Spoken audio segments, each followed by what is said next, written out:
Welcome to the Today's Leader podcast. Building tomorrow's best leaders, today. Way to go, guys. Way to go. Keep it going. Good job, guys. All right, Paul, I see you. All right, John, let's finish. Coach Cole. Great job, guys.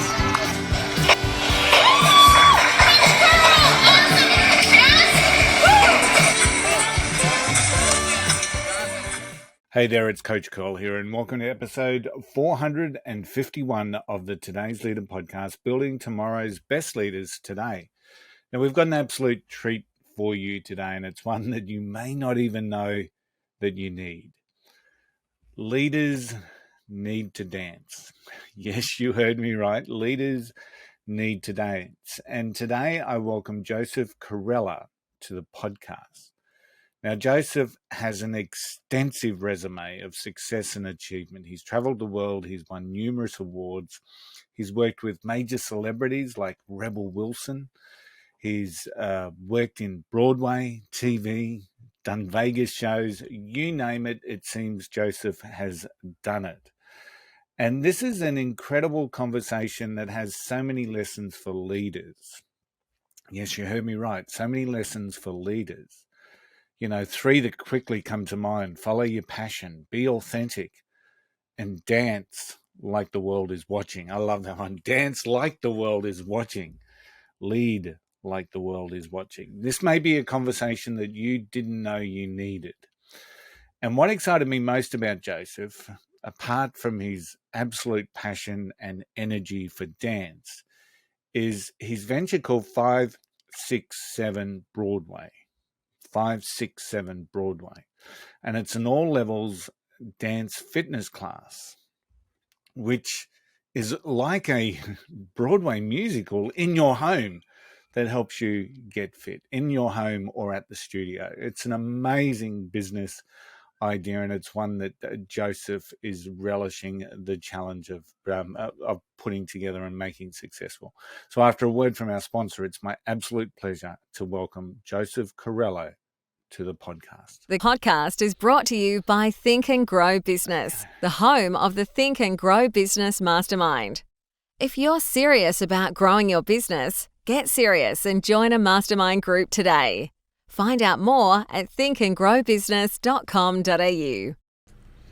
And it's my pleasure to welcome to the Today's Leader podcast, Building Tomorrow's Best Leaders Today. Please welcome Joseph Corella. How are you, Joseph? I'm good. Thank you so much for having me on today. I appreciate it.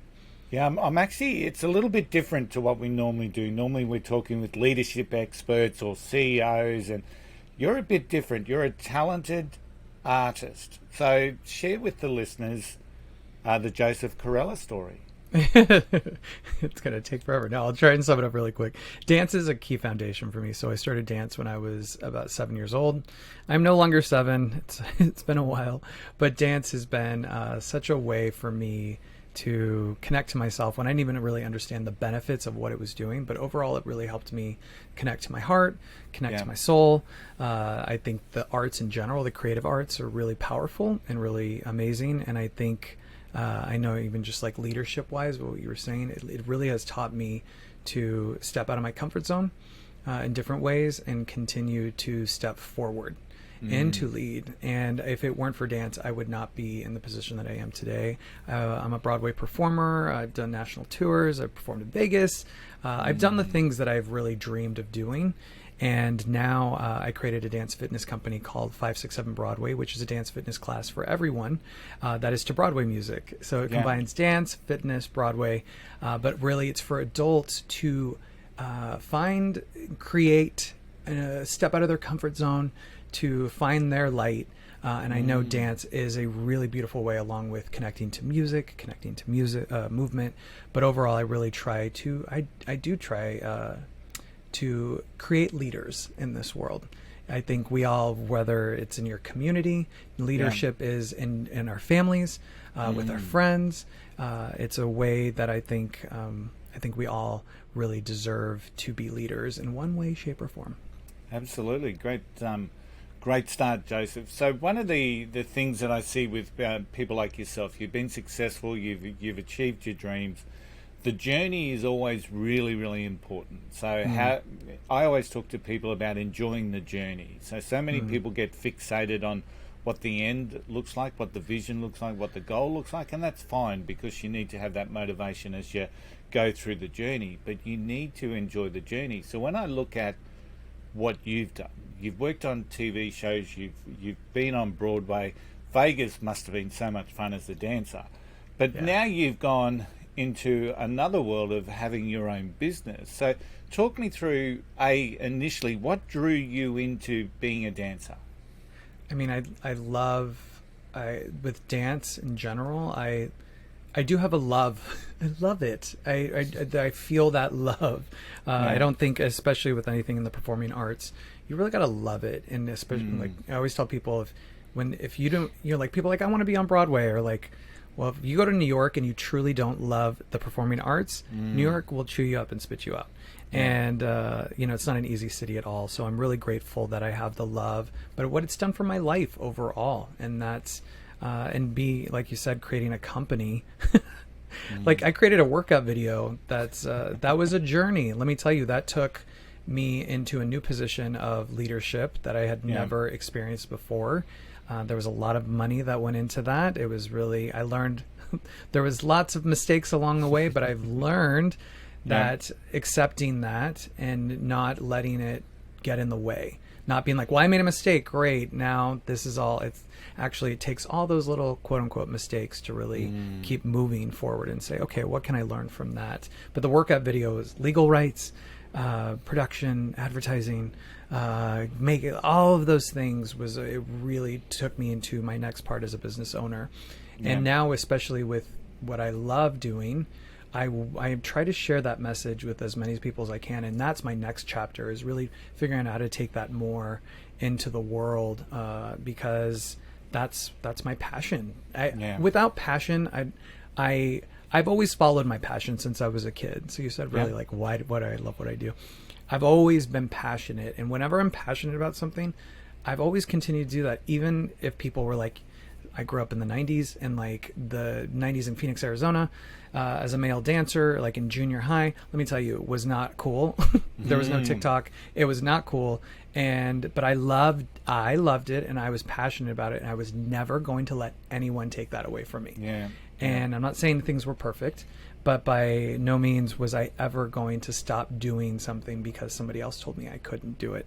And that's what I try to help people understand as well. For them is, how can you follow your dreams? Because you're going to have somebody along the way that is going to say something, or something's going to happen, or whatever it is. And how can we continue following our dreams and taking that next step, whatever that is. But I know for me, dance will be the way. It has always helped me in many different ways. It's not just about being a business owner or that I love it. It's helped me follow my dreams. It's helped me create new dreams. It's really interesting when you dance, when you get out that energy, when you connect to music, what it can do for your life. There's just something really cool about people that follow their dreams with passion. So the way that I look at, this whole concept of moving through life. So many people like yourself have a passion for what it is that they do, and that continues to drive them. And then you've got other people that it feels like it's a bit of a grind, that they're bashing their way through walls, that it's a struggle, but they're still focused on what that end result is possibly going to be. And I could, without trying to preempt what it would have been like, obviously within the school, there would have been, I would imagine, an American high school, you've got the old cliche of there's sporting people, there's artistic people, there's musical people. Then you might have in the real cliche of the revenge of the nerd sort of thing. But I think that there's truly a passion. There's something really cool about someone that can say, this is me and this is what I want to do, and I'm going to do it. And I don't really care what you say or how you try and put me down or how you try and belittle me. Or whatever the case may be, and I'm not suggesting that's anything that happened to yourself, but there's just something cool that people have that passion that continues to drive them forward, Joseph. Yeah, I mean, passion, I think, is the root of it all for us. I was talking to somebody else earlier of just like the evolution, the human evolution, like, you know, where we are now, and even with technology and creatively, it just we're really in an interesting time of evolution, and we're going to continue to grow, and things are going to continue to evolve, and I think that's the thing that I learned as a kid, is that I loved something so much, and then to hear people not like it was an interesting, and to people, you know, bullies. As adults, we have bullies. There is no doubt about that. And, but, you know, when you follow that, when you follow your dream, when you follow your heart, you know, I'm not doing anything crazy. I'm dancing. And it can be crazy to other people because it challenges them. But that's not my business. That's not my business. My business is to continue to follow my heart. And I've seen really incredible things happen. And I'll sum this story up really quick. They're my biggest bully in junior high. And I'm grateful I can tell this story because it's something that impacted me. But my biggest bully in junior high, we wound up, long story long, he wound up apologizing to me. And he said, the reason I was being so mean to you, and he was a horrible bully, I'm not gonna lie, was that I wanted to dance. And so he was like, I wanted to dance, and now I would like to dance, and I really just want to apologize to you. So, and he turned out to be a professional dancer, and like went on to perform and on television. And I remember when I was doing the show in Vegas, he was doing a show at the Bellagio. I mean, I would have never imagined that, but I think that's the root of why I try to remind myself, like, I'm like, remember when that happened? Continue to not let all those voices, and continue to be a leader in my life. 'Cause leadership really does take, pushing away all those things that people are going to tell you, even family. You're going to deal with oh, you have this idea, great. Oh, are you sure that's going to work? Is that something? Like, you're going to have a lot of things that are going to try to push it away, and you really have to hold on to your love and your passion, because that it won't keep going if you don't have it. Yeah, I agree so much. It's just you know, that whole concept that people don't necessarily understand or don't see what you see, and they try, and because they don't have that, and that story is a great story, because so many times we feel like we're put under pressure, or we're being bullied, or we're being told what to do to conform, or whatever it is. And it's usually because the person that's doing the bullying has their own internal stuff going on, whatever that may look like. And they're doing what it is because potentially they're unhappy with what they're feeling inside. So that's a great story, and that really shares. And I wasn't expecting it, to be honest. I wasn't expecting the bully to become a professional dancer, but I think there's a story there. Definitely. And I didn't expect it either. And I have vivid memories of him bullying me in PE, and to see that evolution of what it did. And I think that was a key lesson that I learned at that age, even though I didn't really understand, was, hey, look what happens when you follow your dreams. And, you know, I think that's bringing those dreams to life. It is a journey, and it is, even for me with what I do, it's forever evolving. That's life. You know, I say that like, that's life. I have to remind myself all the time. I'm like, it's okay. You know, it's going to evolve and grow. Dreams change, and keep following my heart wherever that takes me. Keep following my heart.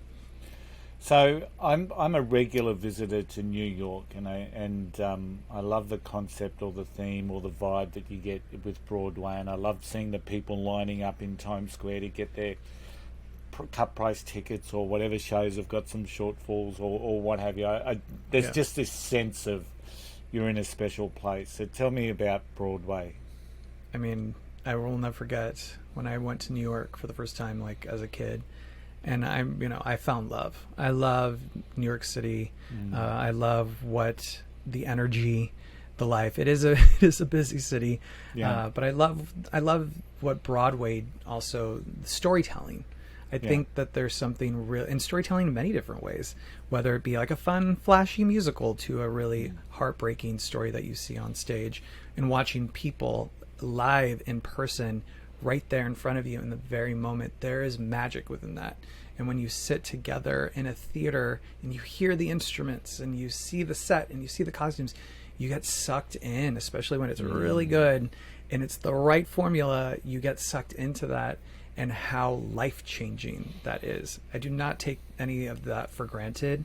I know when I saw Phantom of the Opera, I saw Phantom of the Opera in like 5th grade at the touring show in Phoenix, Arizona. Yeah. And that was my first real, like, I would say real introduction to a professional show. Yeah. And I remember the energy of the theater, and you could, people like rushing to sit down, and then the lights went down, and then when the overture started, that like da na na na na na, I was hooked. And that's when I knew I wanted to be on Broadway. Like I was like, that's it. This is exactly what I want to do. But I remember that energy, and you could feel, everybody felt that energy together in the theater. So that's really the magic of not only New York with theater, but theater in general around the world. What that does to people, the creative arts overall, I think, are, especially now with everything, I think they're going to be a really powerful way to help people heal through everything that's happened, these last couple of years. We're going to have an amazing new appreciation for everything artistic, and Definitely. one of my other podcasts is a music podcast, and me and a mate from another city here in Australia, we talk with unsigned artists who are putting music up on Spotify and just sharing their passion, and it's such an inspiring place to be. And it was interesting, last Thursday night we spoke with a young fella from Detroit in the States, and his dream is actually pretty much almost to turn his music into like a concept album, but in line with a musical or a movie type process, where the album just, there's a story being told in every song, and I just thought that's big, that's huge, and I think that where people are going to have so much appreciation for new art and how it can make us feel, because I think that there has been enough pain to last us quite a while, just quietly. So Definitely. And I mean, music has been one of the, obviously the key elements for me with dance. Like I would put on, as a kid, I would put on music in my room and just dance. And I encourage people to even do that as well to this day. But I think the art form of music and instruments is like, it's, goes back a long time. And that's the thing, is in this day and age, it's so easy to just go onto your phone and go onto any device and grab music, listen to music. But I really try to remind people to appreciate and connect to what it really does for people and what it can do. And something like there's storytelling. Music is just, especially with the story that it tells, it can really, I know for me, I think that's the main thing I can do, is tell people what it did for me. And for me, it has helped me. It still helps me to this day of when I connect to it. And if I'm feeling happy, yay, like I put on a happy song. If I'm feeling sad, maybe put on a sad song. It helps me process my emotions. And I think overall, the creative arts obviously do that for people. And like you said, I think with all the kind of the pain and the anxiety and the fear that we've all felt the last couple of years, we really going to need art to help us process our emotions, along with other things. But art, history has shown that this is when art takes off even more. After all of that struggle, this is when art just becomes its own. And I'm excited to see how it evolves. I'm really excited to see how it evolves. Very much so. Just one last question before we start talking about 567 Broadway. I mean, Broadway, I would imagine, is very competitive. There's people going to New York, they've got their stars in their eyes. There's a lot of shows, but there's only so many shows, right? So there's going to be, I would imagine, a vast array of disappointment, a vast array of people that would see that their dreams haven't been realized. How do you, what's the vibe with that sort of a sense, with that sort of knowledge that it is good? I'd imagine it would be quite cutthroat. Yeah, I mean, it is really competitive, and you have to learn to stay out of the future. You have to, like, especially when you go into audition, you just show up. You learn to just show up and be your authentic self, do the best you can, and leave it there. And say, hey, I did the best I could. Because you audition a lot. Like that, at the end of the day, you always hear like you have 100 auditions, and like that's the one, but that you get one, and then the one though could change everything. And I know that's what it did for me. It's like, that's, I had moved to New York. I'd been there for 6 months, and I wound up getting All Shook Up on Broadway. And that was a huge turning point. But I had been, I have to admit, I had not been in New York for a long time, but I had no clue. I'm from Phoenix, Arizona. I had no clue about cold winters. I grew up in the Valley of the Sun, the hot desert. So like, to go to New York, I was terrified and experiencing all these things. But the thing that I kept doing was, you just got to show up. You got to continue to show up, and not try not live in desperation either. Like, I must.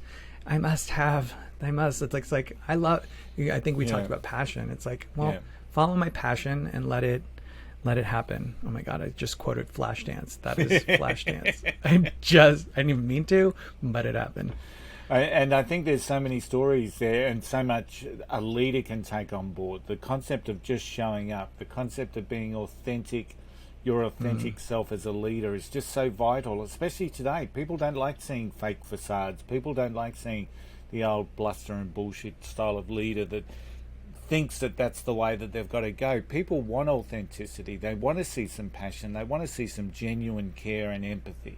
So I think that what you've just said is absolutely relatable back to what a leader should be looking at within their characteristics. So now on my other screen here, I'm looking at 5, 6, 7 Broadway, and A, where did the name come from? And then B, what an amazing concept. Thank you.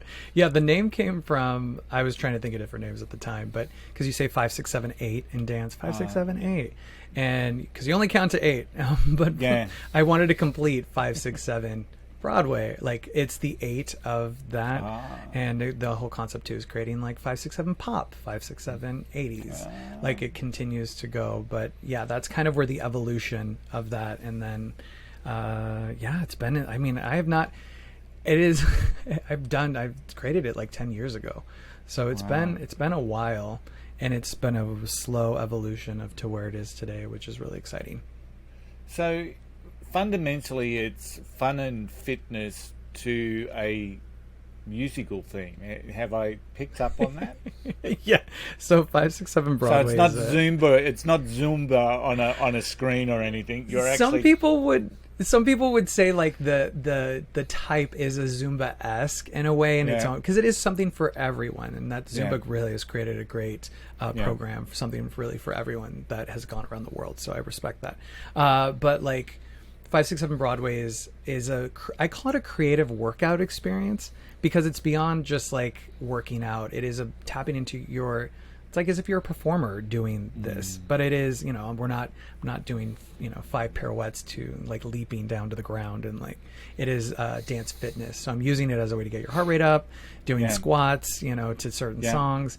Overall, like reminding people like, you're 8 shows a week, you got to perform this 8 shows a week, making them feel like they're a performer. And getting into that fantasy, because that's what you do when you're on stage. You're pretending you're a part of that show. And everybody deserves to tap into that creativity. We wouldn't be creativity in many different ways. We wouldn't be here talking on a laptop, or wherever we are on your computer, if it weren't for creativity. And I really try and remind people, no matter who you are, you can tap into your creativity. I can only imagine you must be getting amazing results with people with this particular program, because it is unique. It does look like a lot of fun. And it is part of that. It's something that you would look forward to, I'd imagine, going on stage every night to do your fun and fitness workout. Yes, it was, especially during this pandemic, because I took my classes virtually, and I still do my classes virtually. But like, that opened it to everybody around the world. I have multiple people from Australia taking, and I teach every Saturday, usually at 12 p.m. in the United States and California. But there, it's like 5 a.m. for you guys, and so they take. I see the sunrise in their square at home, and it's been really cool to see people from all around the world come together. And through this, really, we through this hard time, we came together and we danced, and they helped me just as much as I showed up there for them. We all showed up together. And that is the power of dance. Power of community, power of music. There's so many layers. That's why sometimes it's hard to like talk about it, because there's so many layers. It's not like I'm just going to be like, yeah, it's a fitness class. Yes, it's a fitness class, but I think the best way to say it is it's a creative workout experience. And especially right now with it being virtual, it is really great too. There's some people that I know, but I've never heard their voice. Like, I know them. I've seen them week after week for years now, but I've never heard their voice, or I've heard it like a couple times because I only see them in I call it Broadway stage at home. So from a business perspective, how did you find the tribe of people that would be drawn to this? I think the thing is that that's number one lesson I learned is that what is that movie? I don't remember, but like, create it and they will come. Like, you just Field of Dreams, isn't it? Yes. Yep.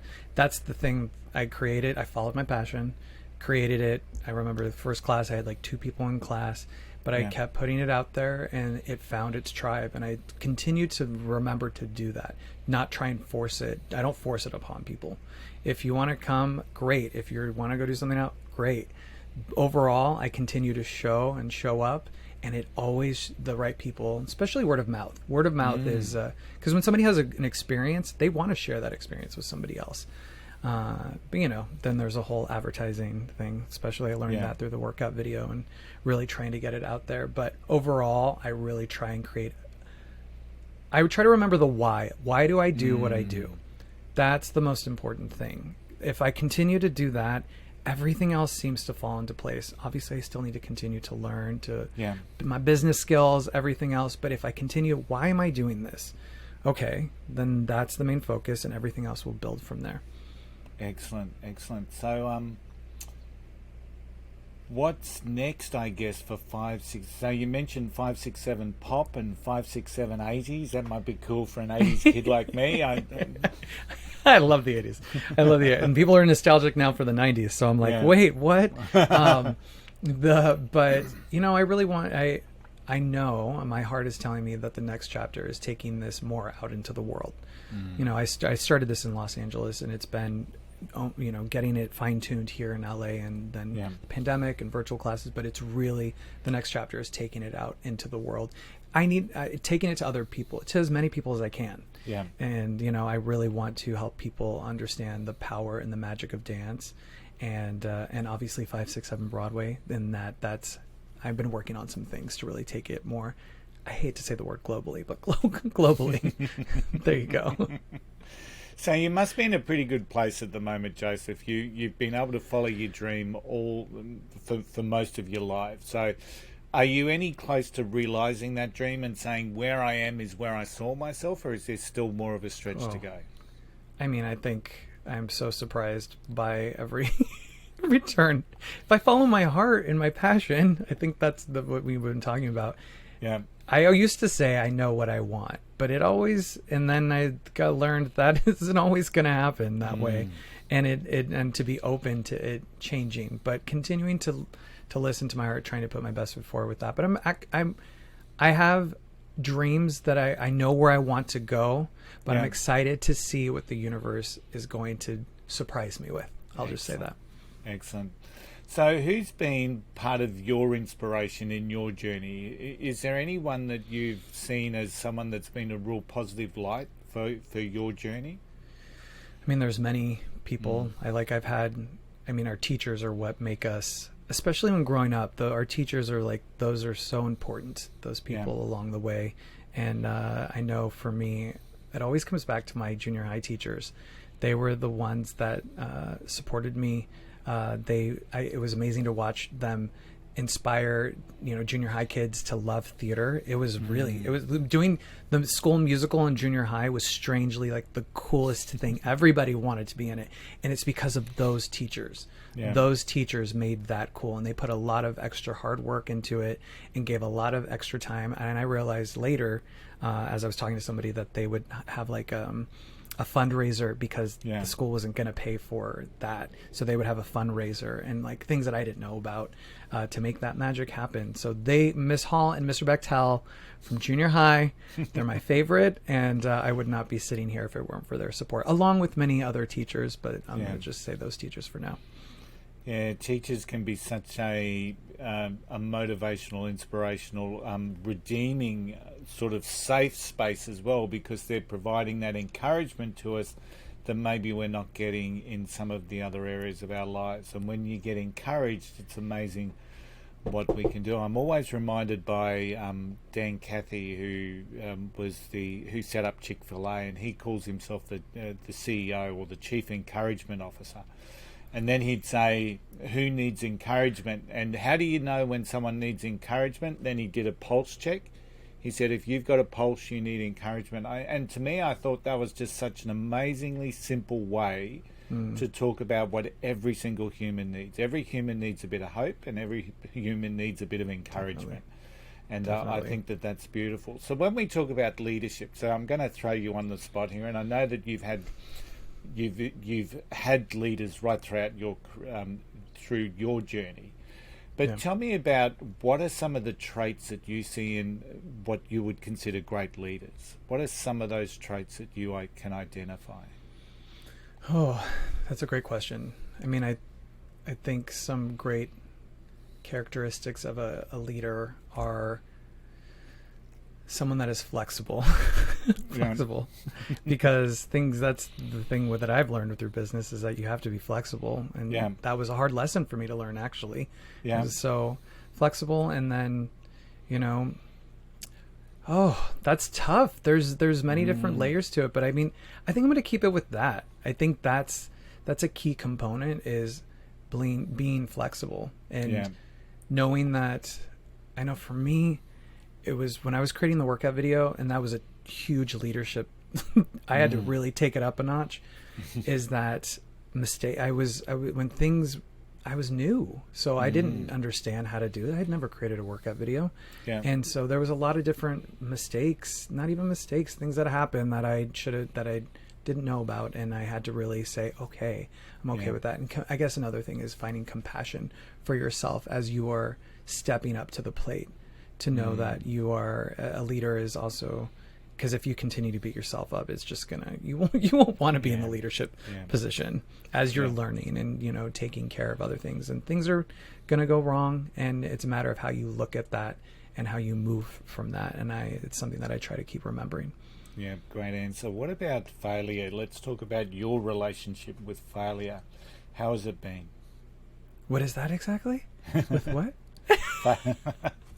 Failure, Failure. Oh my God, Failure. Our accents. I thought you said philia, and I was like, wait, I don't know. I'm like, is that a business thing that I know? And I thought that was your answer. So, oh, that's perfect.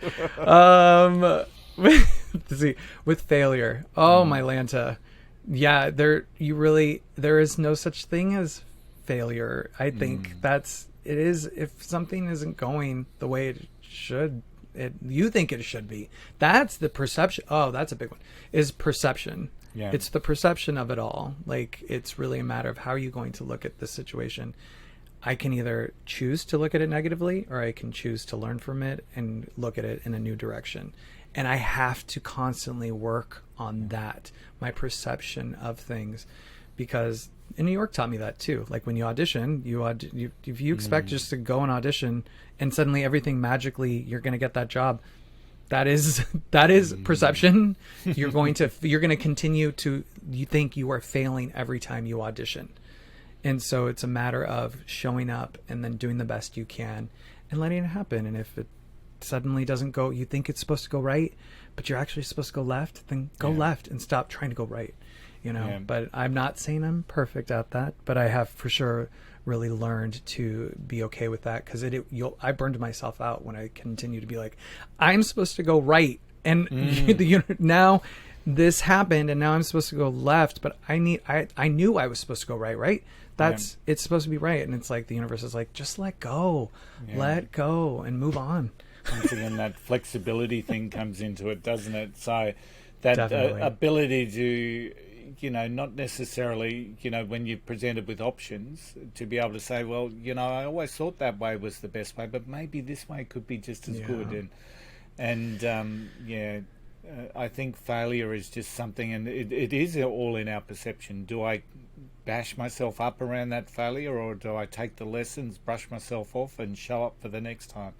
And I think the audition scene in Broadway, I'm sort of picturing that as one of those areas where you see that most markedly. Yeah, and it's continuing to. I don't naively just show up and like, well, great. Like I do, it is putting the work in. You've got to put the work in, but also I want to be a sane person in this world. So I'm not like, I must do this and I must do that. It's really being patient and doing what the best I can, and then learning. And all of us know this, but like, and I'm preaching to the choir, but we only learn through those quote unquote mistakes. We only learn when we fall. We have to. It's just like a baby. You fall, you get back up, you fall. Like, we just got to get our feet grounded, and then you learn. And then, even this pandemic, I had to learn all over again how to I just finally figured out everything else. And then I had to teach virtual classes, which really was stressful in the beginning. There was so much going on in the world. And then I was trying to get everything set up and Zoom and a new thing. And I was so overwhelmed, but I just remind myself to just go slow. And I kept going, Joseph, it's been a great pleasure having you on the show today. Thank you so much for investing in today's leaders. How can people contact you or connect with you? Yeah, if you have any questions, you can, or any questions about me or 567 Broadway, go to 567broadway.com. Again, that is 567broadway.com. And if you have any questions for me, you send me an email. There's a contact page there as well. I'm happy to answer any questions that you might have. And most importantly, I hope that you dance. Even leaders need to dance and have some fun. So go and dance, because it will bring some more joy in your life. Yeah, what's that old saying? Dance like the world's not watching. So I always say dance like the world is what. Like in my head, I'm like, everybody's watching. Who cares? That's but thank you for having me on. I appreciate it. It's been awesome. Thank you so much, Joseph. And now, it's time for Tony's 2 cents. What an amazing person. And I feel so privileged to have had that conversation with Joseph. Now, there's so many things that I could choose to speak with you today on Tony's 2 cents, but the one I want to focus on is right at the end of the interview. Dance like the world is watching. So many leaders fly under the radar. They stay low key and they play small.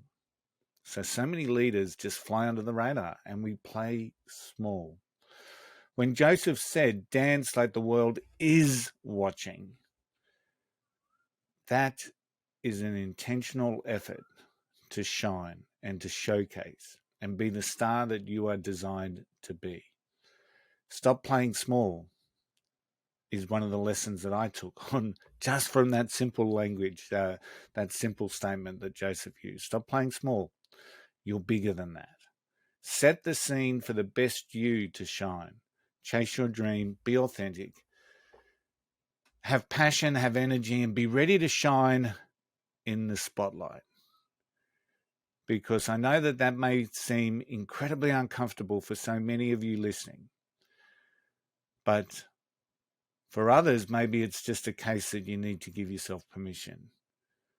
But when that spotlight hits on your leadership, be ready to shine.